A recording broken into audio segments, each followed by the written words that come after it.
We provide you the platform to turn your dreams into reality. Give wings to your aspirations with KR Mangalam University.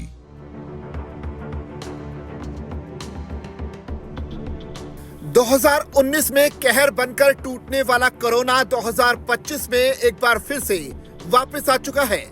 Bharat में भी तेजी से corona के case बढ़ते जा रहे हैं। अब विश्व स्वास्थ्य संगठन यानी WHO की नई चेतावनी ने चिंता और भी बढ़ा दी है। WHO का कहना है कि 2025 की शुरुआत से कोरोना वेरिएंट्स की ट्रेंड में थोड़ा बदलाव आया है। LP.8.1 वेरिएंट घट रहा है, जबकि NB.1.8.1 को वेरिएंट अंडर मॉनिटरिंग यानी निगरानी वेरिएंट की श्रेणी में रखा गया है। इसके केस तेजी से बढ़ रहे हैं। मई 2025 के मध्य तक ये वेरिएंट दुनिया भर में रिपोर्ट किए गए कुल जीनोमिक सीक्वेंस का 10.7% बन चुका है। विश्व स्वास्थ्य संगठन ने कोविड-19 वायरस की फिर से बढ़ोतरी को लेकर चिंता जताई है। WHO के मुताबिक फरवरी 2025 के मध्य से दुनिया भर में SARS-CoV-2 वायरस की गतिविधि में बढ़ोतरी दर्ज की जा रही है।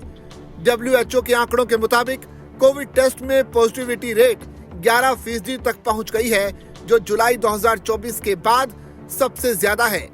WHO का कहना है कि ये बढ़ोतरी विशेष रूप से पूर्वी भूमध्य सागर क्षेत्र, south east Asia, western Pacific के इलाकों में देखी जा रही है।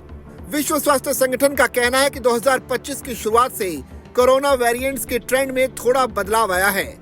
LP.8.1 वेरिएंट घट रहा है, जबकि NB.1.8.1 को वेरिएंट अंडर मॉनिटरिंग यानी निगरानी की श्रेणी में रखा गया है। इसके केस तेजी से बढ़ रहे हैं। मई 2025 के बाद ये वेरिएंट दुनिया भर में रिपोर्ट किए गए कुल जीनोमिक सीक्वेंस का 10% से ज्यादा बन चुका है। WHO के मुताबिक मौजूदा संक्रमण स्तर पिछले साल के इसी समय जैसी ही स्थिति को दर्शाते हैं। WHO ने यह भी कहा कि अब तक कोविड-19 के प्रसार में कोई स्पष्ट मौसमी पैटर्न नहीं दिखा है। इसके अलावा अभी भी कई देशों में निगरानी की व्यवस्था सीमित है, जो एक चिंता का विषय है। WHO ने सभी सदस्य देशों से आग्रह किया है कि वो जोखिम आधारित और इंटीग्रेटेड स्ट्रेटजी के मुताबिक कोविड प्रबंधन करें। WHO महानिदेशक की सिफारिशों का पालन करें, वैक्सीनेशन प्रोग्राम बंद ना करें, इसे जारी रखें। खासकर हाई रिस्क वाले लोगों को वैक्सीन जरूर लगाएं। वैक्सीन गंभीर बीमारी और मौत से बचाव का सबसे प्रभावी तरीका है। भारत सरकार के कोविड पर बने डैशबोर्ड के मुताबिक देश में अभी कोरोना के एक्टिव केस 1000 के पार हैं। नोएडा में भी कोरोना संक्रमित मरीजों की संख्या बढ़ती जा रही है।